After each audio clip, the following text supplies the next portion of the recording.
Gene Tetzer, your host on Authentic News, right here on RBN Live, this 18th day of March 2025. The government's releasing all these docs, but they're still trying to play us for suckers and saps. We got the announcement. All the JFK files are being released today. It sounds like it's going to be good news. You got Trump saying people have been waiting for decades for this. Tomorrow, announcing and giving all of the Kennedy files. So people have been waiting for decades for this. And I've instructed my people that are responsible, lots of different people, put together by Tulsi Gabbard. And that's going to be released tomorrow. Yeah, but the way they're playing it, here we have the New York Post following up. Trump says he's releasing 80,000 JFK assassination files. Very interesting reading. Trump, 78, made the remarks while staying in front of a large bust of his predecessor inside the Kennedy Center of Performing Arts, a facility along the Potomac that the current president now chairs. Well, what else do we have? We got Daily Mail, which is using this as an occasion to promote subscriptions. In the past, you didn't have to. JFK assassination files, 15 huge bombshells, including the secret Jackie letter and missing conspiracy footage. Read more. The JFK assassination was an inside job with 2 shooters. Oh, really? 2 shooters. Wow. Podcast, all the latest headlines, blah. Here we have another report, again from the Daily Mail. The JFK assassination was an inside job with 2 shooters, Maureen Callahan's bombshell. Other revelation about a cross-dressing FBI boss and Marilyn Monroe. Maureen's 2024 biography asks not. The Kennedys and the women they destroyed was an instant New York Times bestseller. Now she returns with an exclusive and unmissable new series. Yeah, right. Cross-dressing FBI boss, yeah, J. Edgar. He'd dress up like a woman. There are photographs of him out there. You can find what you won't find, but what the mob had are photographs of Edgar on his knees performing a certain obvious sex act on Clyde Tolson, who was his assistant FBI director, which they used to control Edgar. So just as he had sex dossiers on congressmen, the mob had a sex dossier on him. Wow. I don't know that you're going to hear all that. His wearing dresses was well known. Yeah, there's the bottom line on Edgar. Meanwhile, if you understand why 2 shooters, that was a role James Files was assigned to be the second shooter. This was from the 1977-78 final report 79 assassinations investigation by the House Select Committee to review JFK and MLK. They tried to redo the medical evidence. They reconstructed the back of Jack's head. I mean, it's very embarrassing. And there was a member of the panel there, namely, a coroner from, Allegheny County, very celebrated, who should have blown the whistle on this a long time ago. Michael Halpern was the head of the committee. They all know better. Jack had a fist-side blowout at the back of his head, but if you look at the HSCA reconstruction, they reconstituted. They've got the full top back of the head. They moved the shot to the back of the head that was fired from the Daltex to the crown of the head. 4-inch difference. Ridiculous. James Files was cast in the role of being the second shooter. He published a lot of books with his wife. I gather he's not well now. He came here to Madison. We had a wonderful dinner. I like the guy tremendously. Something he said twice during our conversation stuck. He said, once the government takes a stand on one of these issues, they're stuck with it and they'll never change. What was revealing to me is we've done so much work on the home movies, as a Bruder film especially, we've discovered, including through interviews with 4 of the motorcycle patrolmen and their supervisor, Stavroselis, that the limousine was brought to a halt to set up the shot Files claims to have taken, but he never mentions the limousine having brought to a halt. I mean, listen, he's claiming to have fired the shot that entered the right temple. But prior to that, William Greer, the driver, pulled the limousine to the left and to a halt. Everyone was jostled forward. And by the way, I know of at least 6 parties who have seen, they don't claim it to be the original, but it's a less edited version. Some having viewed it as many as 3 times. All the bodies are jostled forward. Jack was wearing this very tight corset, right, because of the back injuries sustained in World War II, BT-109 and all that. He had very limited mobility. He was hit in the back of the head by the shot fired from the Daltex. One at 3, but the other 2, the weapon is so wildly inaccurate. One hit a curbing and injured a distant bystander by the name of James Tague. Another hit the chrome strip over the limousine, created an indent there that fits a Mannlicher Carcano bullet exactly. But the 3rd hit Jack in the back of the head, and he slumped forward. Jack eased him back up. She's looking him right in the face when he's hit the right temple. And now it turns out, David Manting, you want to get more, check out.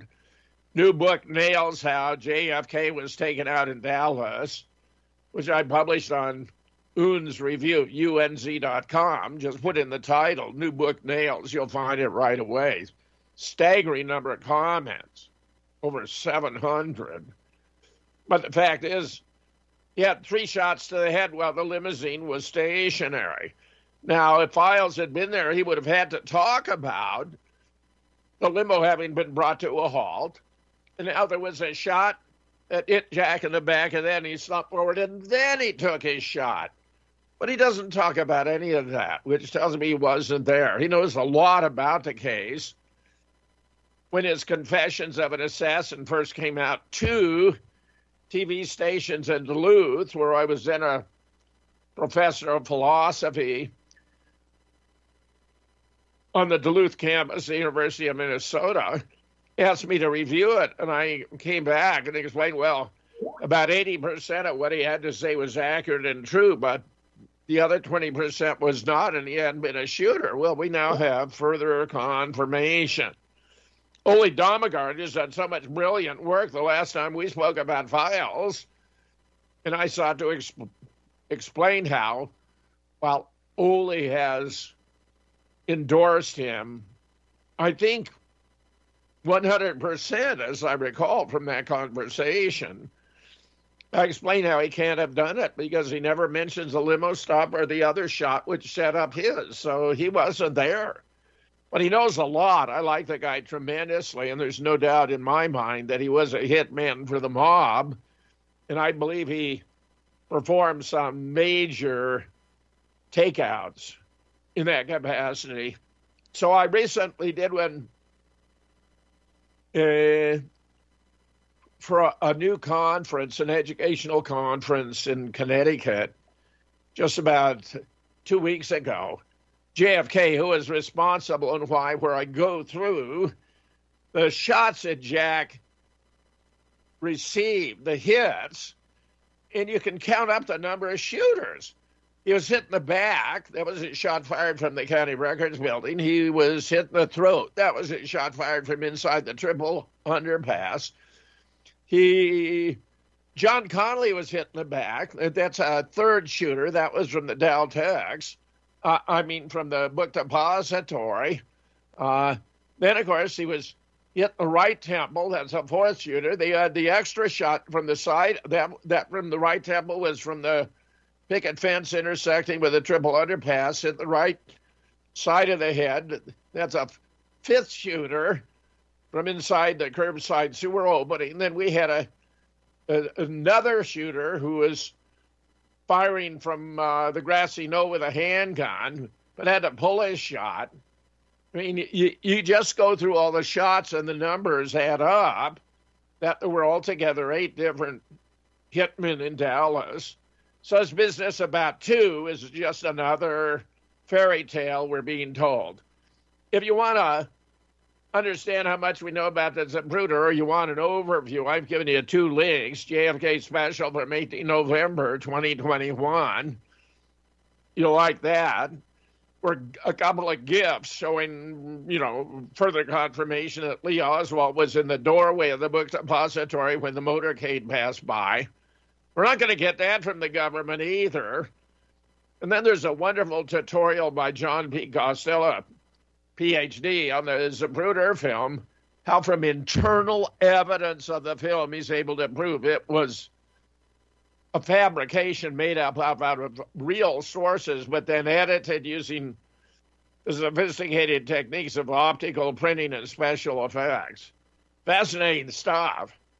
That's because I brought together groups of experts that best ever study the case so we can evaluate the accuracy of what we're being told now by the government. And I'm telling you, it's a lot of window dressing. Smoke and mirrors continues to this day. Now, Larry Rivera has done the best work on these new releases. And Gary King and I will be doing a show soon to get Larry's take. And if there's something significant here, I'll be sure to get back and report it. Meanwhile, Trump speaks to Putin as White House looks to close a deposit tax on Ukraine's energy and infrastructure targets. In other words, Russia's being too effective in taking down Ukraine. Trump's intervening. Here we have from CNN. This just happened today. Russian President Vladimir Putin agreed to temporarily halt attacks on energy and infrastructure targets in Ukraine after a lengthy telephone call with President Trump on Tuesday. The White House and Kremlin both said, even as Russia stopped short of signing off on a broader ceasefire to end the 3-year-long conflict in Ukraine. Russia has won the war. Russia's not going to give up any of the territory it's taken. The very idea is a fantasy. And yet Zelensky wants to persist in claiming Russia's got to withdraw, give back the territory, and have reparations. Ain't going to happen. Meanwhile, Scott Ritter. Scott's, of course, sensational. So let's see what we got here from Scott. I'm a huge fan. Here we are. Ukrainians. And here is what Donald Trump said about that. A lot of things, obviously, we'll be discussing what's happening with respect to Ukraine and Russia. At this moment, we have people talking in Russia. We have representatives over there, Steve Witkoff and others. And they're in very serious discussions. As you know, Ukraine has agreed, subject to this, what's happening today, to a complete ceasefire, and we hope Russia will do the same. Thousands of people are being killed, young people, usually, mostly young people. We're just talking about it. Thousands of young people are being killed a week, and we want to see that stop. And they're not Americans, and they're not from the Netherlands for the most part. They're from Russia, and they're from Ukraine, but they're people. And I think everybody feels the same way. We want it to stop. It's also a tremendous cost to the United States and to other countries. And it's something that would have never happened if I were president. And it makes me very angry to see that it did happen. But it happened, and we have to stop it. And Mark has done. Here is what he said, Scott. And many people are arguing what's the main reason of talking about ceasefire while they're knowing that both parties, Ukrainians and Russians, are talking about they don't want to accept a ceasefire. But it was some sort of surprise for many people that the Russian president said he responded this way. In this situation, I think the Ukrainian side might well want to achieve at least 30 days of ceasefire. And we're in favor of that, but there are nuances, though. Number one is what we're going to do with this sector of breached state border. If we stop the hostilities for 30 days, what it's going to mean? Will that mean that everybody there is going to retreat without fighting? Are we going to have to let them go after all the atrocities they have perpetrated against civilians? Or the Ukrainian leadership will command them to lower their weapons, drop their weapons and just surrender? How is it going to look? That's still unclear. And what about other issues along the entire contact line, which is almost 2,000 kilometers? And as you know, Russian troops have been advancing almost all along the contact line. And there already conditions are favorable for us to surround and encircle whole military units. How are they going to use those 30 days? Is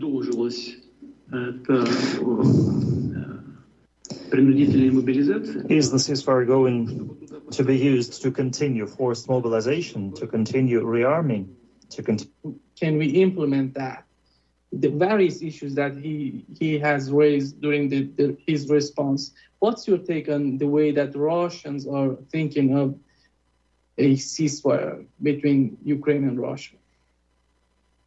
Well, first of all, we have to stop pretending that all this took place in a vacuum. We have to stop pretending that this narrative began in Riyadh earlier this week with a dialogue between the United States and Ukraine. That somehow what came out of that dialogue was new and innovative and earth-shattering, and that Russia is receiving this for the first time, and that for the first time Russia is going back to the United States with its response. This is absurd in the extreme. This is a narrative that began, back during the campaign when President Trump, then candidate Trump, was given horrible advice by his principal advisor on Ukraine, Keith Kellogg. Horrible advice. And that advice turned into policy formulations that were unrealistic, both in terms of timelines and expectations. Expectations about how Russia would respond and what America could do to bring to the table. Unfortunately, we saw that Keith Kellogg's pronouncements were embraced by the Secretary of Treasury designate, Scott Bessent, who has become the Secretary of Treasury, who has made ridiculous comments about pressure that can be put on Russia economically, comments that the President of the United States, Donald Trump, bought into and repeated, and still in some ways continues to articulate that this is his thinking. But a reality check came in the form of Russia just refusing to even engage. Russia wouldn't pick up the phone, wouldn't talk. And the reason why is that they rejected Keith Kellogg's formulations out of hand.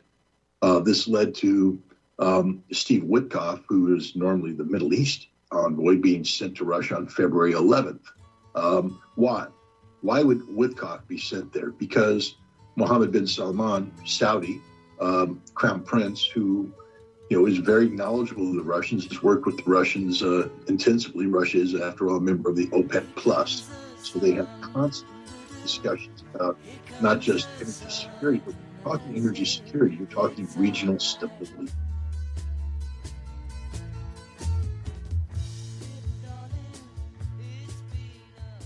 Get More Tank will save you money every month on gas. I'm Dave Von Kleist, and I noticed increased performance after my first tank of gas. My mileage increased by 2.5 miles per gallon, and I'm saving money on every fill-up.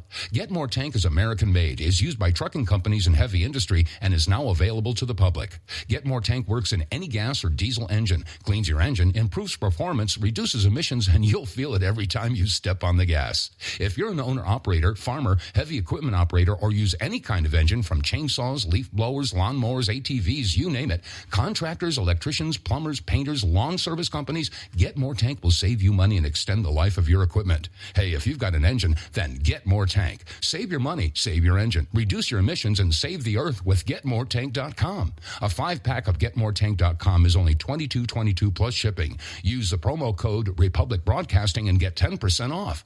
Get More Tank is EPA registered, doesn't void warranties, and results vary. GetMoreTank.com.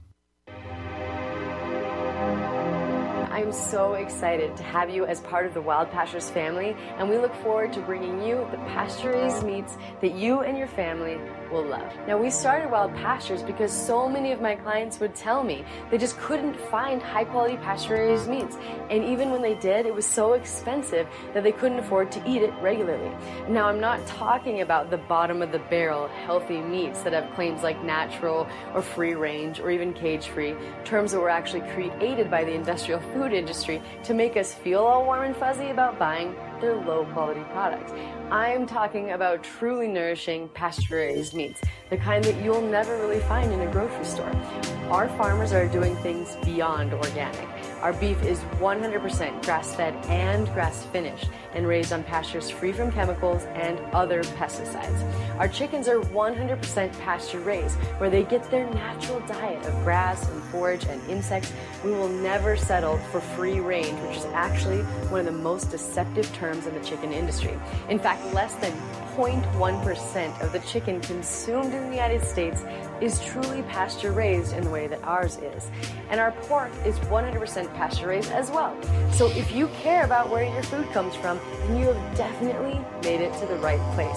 As a Wild Pastures member, you'll be supporting the most highly principled farmers in America and getting the most nutrient-dense, nourishing, and sustainable meats in the world. But I'm confident you'll love being part of our mission at Wild Pastures, and you will really love the delicious, nourishing meats that we're going to deliver straight to your door. Visit republicbroadcasting.org and click the Wild Pastures banner ad. Secure a shipment today. Beef, poultry, and pork, raised the way nature intended.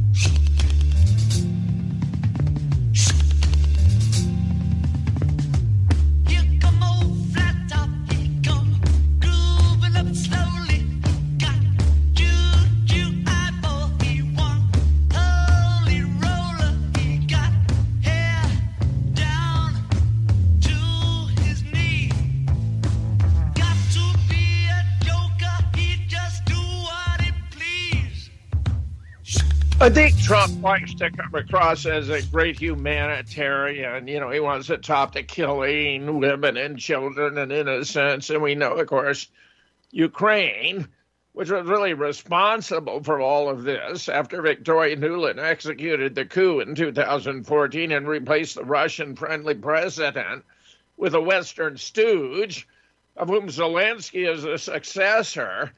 When they began bombarding the Donbass, which is a lot of ethnic Russians, Russian speakers, Russia-friendly, killing 2,000 up to the time of the intervention where they are about to launch an all-out assault, a genocide in the Donbass, comparable to what's going on in Gaza today. We don't hear Donald Trump talking about stopping the killing of innocent men, women, and children in Gaza. We don't even hear it in relation to Yemen. Get this. Donald Trump reveals he has ordered decisive and powerful military action against Houthi. He's calling them terrorists. I call them freedom fighters in Yemen. U.S. airstrike kills 31, including women and children in Yemen. Yemen's Houthis retaliate with massive attack on U.S. aircraft carrier, the USS Harry Truman, with 18 ballistic missiles and drones. These guys are tough. They're probably the most robust fighting force in the world. Here's Scott Ritter once again talking about how foolish it is to attack the Houthis. But Trump doesn't know anything about military affairs. He really does not. The last whole year, Witkoff, Rubio, Trump, Putin that's been going on. As I understand it from Alistair Crook, Secretary Rubio actually had Steve Witkoff deliver to President Putin a signed copy of the so-called ceasefire agreement signed by Marco Rubio and by Vladimir Zelensky. That does not strike me as appropriate or standard diplomacy, but this is something relatively new. What's your take on it? Well, I, of course, can't confirm this reporting, so I don't know. You're right to point out that would be a departure from diplomatic norms. Misrepresented a document whose secrecy was such that it was kept locked up in a room. Nobody was supposed to acknowledge its existence. Happened in one of two things. One, you're going to look foolish because you're going to have to back down when your Secretary of Defense says, we can't escalate any further without putting 700,000 boots on the ground. That's a major invasion that will cause the entire region to blow up. Oil prices will spin out of control and your economy will crash and you're finished, Mr. President. You're done. Everything you're trying to do, the American people will not tolerate $120 oil because they can't economically. All the changes you're making are predicated upon a foundation of economic stability, which will not be here if you throw oil security, energy security out the window by going to war with Iran. Stop it. Or he will actually go to war, thinking that somehow American bombs ordered by Donald Trump take on some sort of angelic property and blow up with greater violence and more terror than any other bomb ever made. And then the Iranians will shut down the Strait of Hormuz, blow up American installations, destroy Israel, and invite an American nuclear retaliation. And boom, the man who thought he was going to get the Nobel Peace Prize will go down in history as the greatest warmonger in modern history. I like that. Scott Fritter is telling it like it is. Yemen, they're going to be, the Yemeni have been under attack for years and years and years. The Saudis were using the best military jets from the UK and the US to attack the Houthis. They had to reach a peace agreement with the Houthis. Does Trump think now he can come in and talk about this decisive stuff? Is he going to use nukes on the Houthis? Frankly, it would not surprise me. But I'm telling you, the consequences are going to be enormous. Meanwhile, the Revolutionary Guard vows a decisive response to any threat after Trump's Yemen warning. He told Iran that if there were any further attacks by the Houthis, that he'd hold Iran responsible. Meanwhile, backed by Trump, and this outrages me, Israel shreds ceasefire deal and kills over 400 against Gaza. Those are innocent men, women, and children, Mr. Trump. Did you ignore that? How can you only be concerned with innocent men, women, and children in Ukraine and not be concerned with innocent men, women, and children in the Middle East, in Gaza, or in Yemen, or even in Iran? I'm just outraged. This return to violence does not come as a surprise, said one advocacy group. Netanyahu has from the beginning signals his intention to abandon the ceasefire process before it could become a lasting peace. Yes, he's been there to sabotage it from the beginning. Meanwhile, this is, in my opinion, frankly absurd. U.S. and Israel discuss expulsion of Palestinians with East African governments. So he wants to send the Palestinians to East Africa. Think about that. Think about that. What kind of a president do we have? Waits at the window, wearing the face that she keeps in a jar by the door. Who is it for? All the lonely people. I want the truth. You can't handle the truth. You're listening to Republic Broadcasting Network. Real news, real talk, real people. Because you can handle the truth. My name is John. I'm the founder of Blackout Coffee, and I started Blackout because I really love coffee. I've always loved coffee, and after traveling so much to Europe, South America, and trying so many different coffees that were so good, and every time I came back to the U.S., I was so disappointed with the coffee, so I figured that I had to do something about it. The biggest difference is on the beans and the roasting process, how we roast it, and how fresh it is. The fresher the roast, the better the quality. Here I have like all of the coffee. It's roasted within 1 to 2 days prior to being shipped. So it literally gets to consumers' house within 3 to 5 days after being roasted. If you like coffee, you have to try ours. It's fresh roasted. It's one of the best beans that we can get, and you will definitely see the difference. Visit blackoutcoffee.com and use the coupon code REPUB10. That's REPUB10.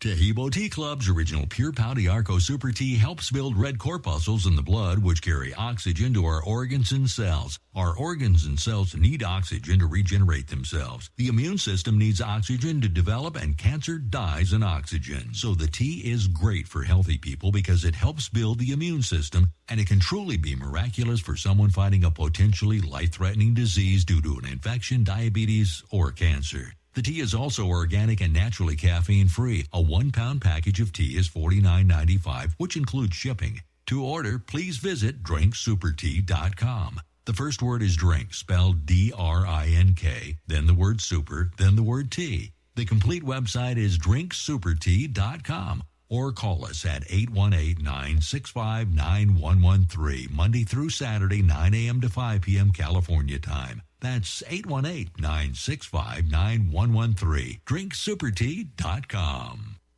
Don't regret growing old. It's a privilege denied to many.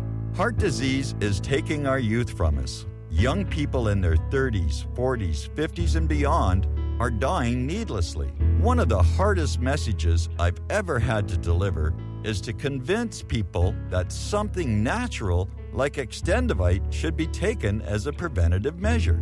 I'm sure you heard an ounce of prevention is worth a pound of cure. Extendivite is that ounce. Take Extendivite for 1 year and see what your doctor has to say and how much better you feel. Herbs take time to address the problem. It took years of life to have a problem. Give Extendivite 1 year to fix the problem. Don't wait until it's too late. Call 1-877-928-8822 or visit heartdrop.com or visit us on Amazon. Extend your life with Extendovite.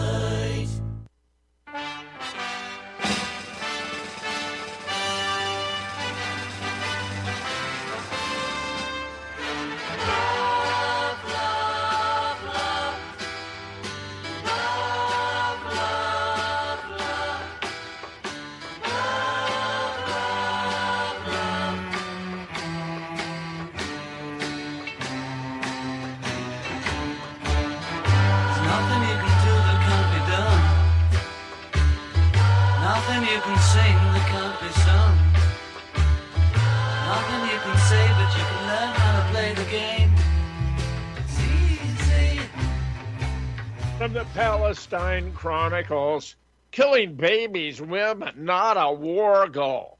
Yalon slams Israeli plans for Gaza. In a recent interview, former Israeli Defense Minister Moshe Yalon condemned the Israeli government's plan to thin Gaza's population, saying these are not war goals of a country he wants to live in. When Smotrich and Ben-Gvir talk about thinning the population so Gaza is free of Arabs and settling it with Jews, these are not war goals of a country I want to live in, Yalon told the Israeli Hebrew Channel 13 in an interview on Saturday. There's a humane guy, and he was a former defense minister of Israel. He has greater character and moral integrity than the President of the United States. Absolutely stunning. Here's more. Mondoweiss. New bombshell UN report accuses Israel of sexual and gender-based violence against Palestinians. A new UN report, Israel carried out genocidal acts by deliberately targeting fertility facilities with the intention of preventing births among Palestinians in Gaza. The report also detailed systematic sexual abuse against Palestinians, including sodomy, rape, torture, grotesque. Meanwhile, we have more. Netanyahu rejects an offer for there to be an October 7th commission to be formed in consultation with a top conservative judge. Gee, why wouldn't Netanyahu want there to be an October 7th commission? Why did George Bush and Dick Cheney not want there to be a 9/11 commission? Proposed by President Herzog and Supreme Court head Isaac Amit would see the latter, the Supreme Court head, decide on the panel's makeup with Justice Noam Schulberg due to Netanyahu's claims of bias. Editor's note, once again, Netanyahu is blowing up the possibility of any investigation into how October 7th, called the worst massacre of Jews since the Holocaust, was allowed to take place. In this latest attempt at establishing a state commission of inquiry, a judge described as staunchly conservative would play an integral part in the investigation, meaning that he hails from the same side of the political spectrum as Netanyahu himself, and yet the warlord, Torah terrorist Bibi, is militantly opposed to it, and for reasons easy to figure out, as it's easy to pour water out of a boot while reading the direction for doing so on the heel, which is that there were no intelligence failures that led to the events of October 7th. Absolutely right. It was a classic false flag to justify the ongoing slaughter. Meanwhile, other pieces here exposing Israel's apartheid and occupation, what they don't want you to know. Trump puts Hamas on notice. They cave immediately. Well, I'm not so sure. Trump loves headlines that make him look good or to spin stories a certain way. After months of stalling, Hamas finally agreed to release Eden Alexander, last living American hostage held in Gaza. The 21-year-old New Jersey native, abducted during Hamas' barbaric attack on Israel on October 7th, is set to be freed alongside the bodies of 4 other dual national hostages who died in captivity. We know, by the way, from other hostages released by Hamas that they were grateful to Hamas for treating them in such a humane fashion, that they were totally respectful, unlike the Israelis. Meanwhile, Redacted is covering the USS Liberty attack of 1967.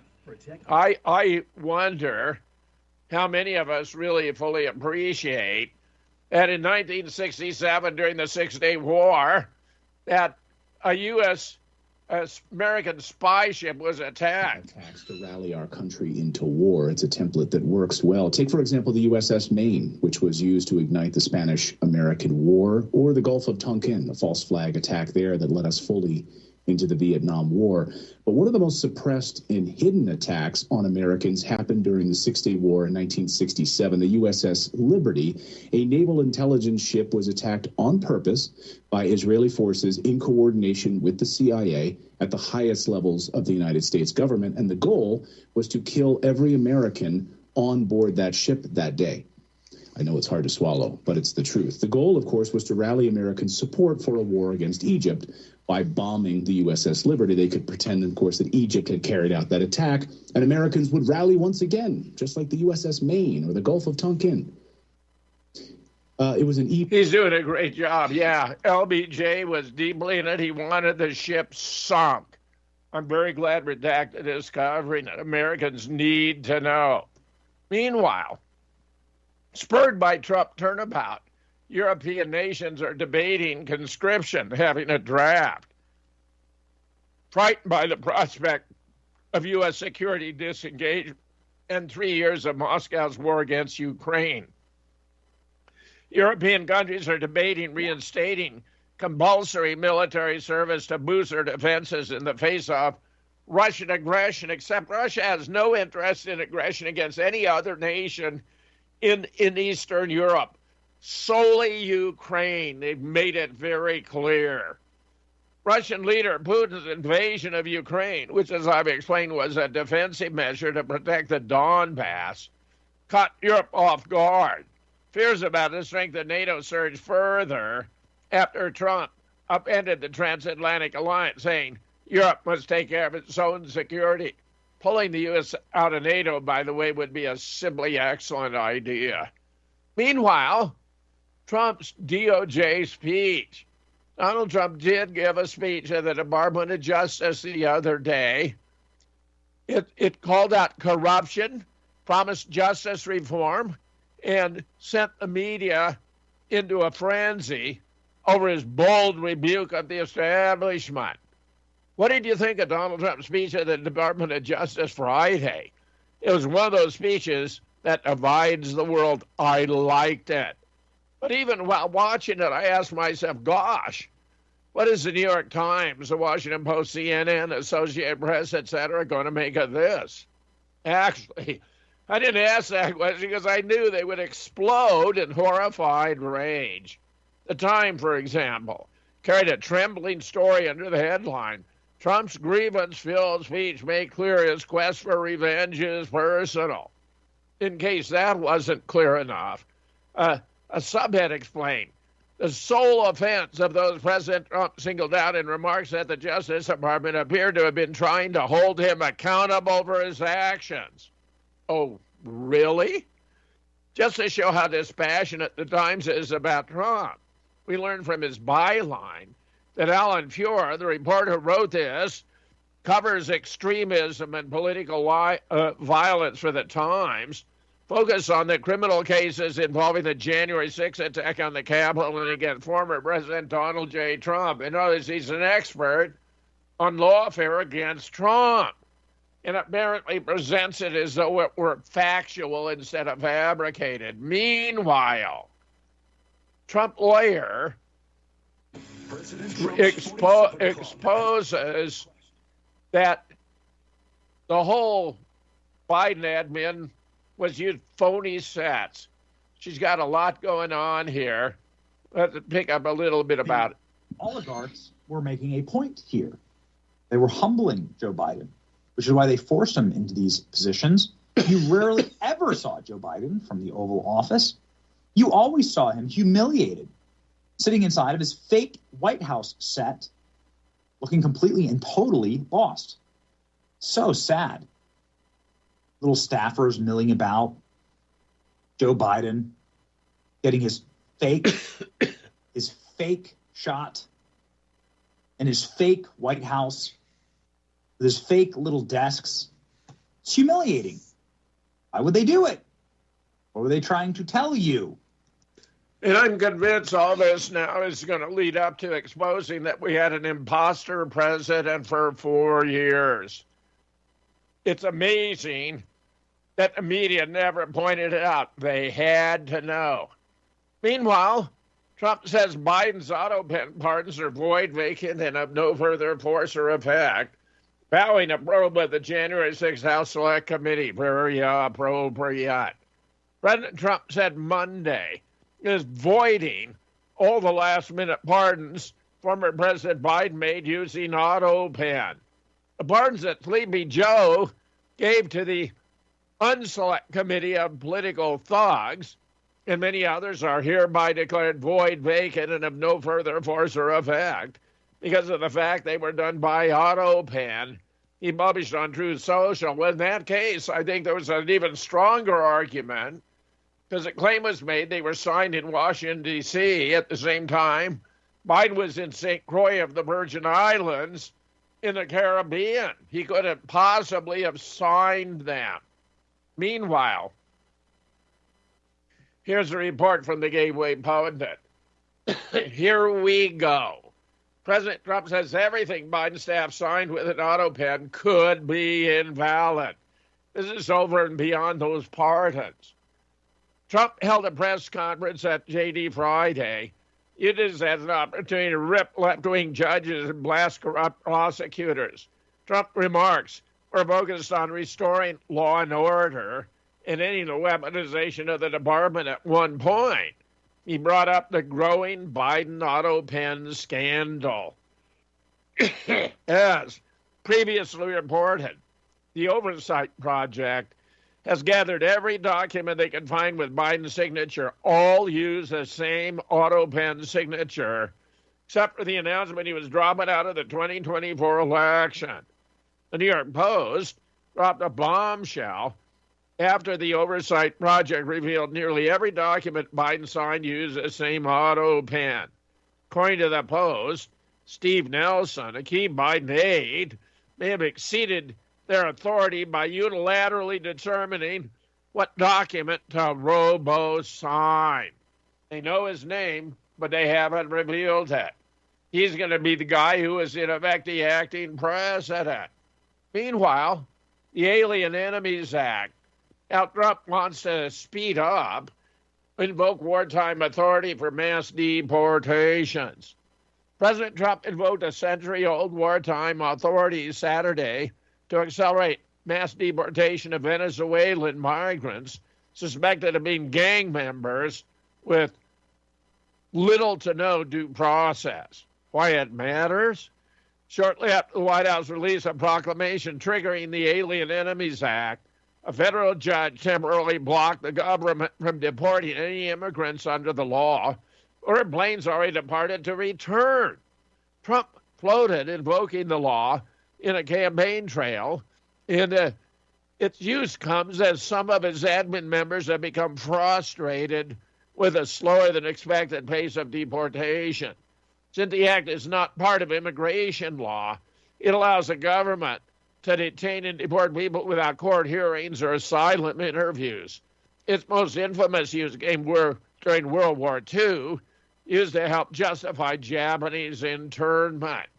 Now, Holman, the head of ICE, was asked about this being an old law, and he said, well, it's not as old as the Constitution, and obviously it still has validity. Meanwhile, Kash Patel has set up a secret phone line, putting the deep state in panic mode. A Dodge officer has confronted federal employee protesters with a simple question: what did you do last week? Musk exposes magic money computers, allowing the government to send funds out of thin air. That's a good one. Gutfield slams Dems for picking the wrong battles again. They want to refight old battles once again. Let's pick up a bit with him. As a comedian, nevertheless, he makes good points. The arrest of Palestinian activist Mahoud Khalal, a Columbia University graduate green card holder, has ignited a fierce national debate over free speech, campus activism, and national security. Khalal, who played a prominent role in pro-Palestinian protests at Columbia last year, was detained by ICE agents on March 8th. The Trump admin has accused him of aligning with Hamas, a U.S. designated terrorist organization, and has initiated deportation proceedings. However, critics argue Khal's detention is an unprecedented assault on the First Amendment and a chilling message to dissenters nationwide. I agree. This is outrageous. So we've got the guy who claimed he was going to be a staunch defender of the First Amendment, violating it right and left. Meanwhile, we have other reports. Gavin Newsom interviews Steve Bannon and actually concedes in the process that having men play in women's sports is not fair. Gavin Newsom. Meanwhile, Bravo. The Amish are still helping rebuild Western North Carolina. And China unveils a processor, get this, 1 million times faster than U.S. rival. That's just stunning. 1 million times faster? Let's pick up a bit about this stunning development. Actually being reported by RT, Russia Today. Chinese scientists have unveiled a new superconducting quantum computing prototype. They say it operates 1 million times faster than Google's top quantum processors. The Chinese chip is also a quadrillion times more efficient than any conventionally built supercomputer, according to a statement issued by its creators. Dubbed Zhuangzi 3, the chip was developed by the University of Science and Technology of China in cooperation with half a dozen of the nation's scientific institutions. USTC published the results of its research and the chip performance analysis in an article for the Physical Review Letters earlier this month. That's a famous publication. According to the university statement, the testing showed that the new Chinese processor is 1 million times faster than Google's Sycamore processor. Wow. Hey there, are you going to wait till the cows come home to get your new ease-off drop-in lift? What in the world is an ease-off drop-in lift?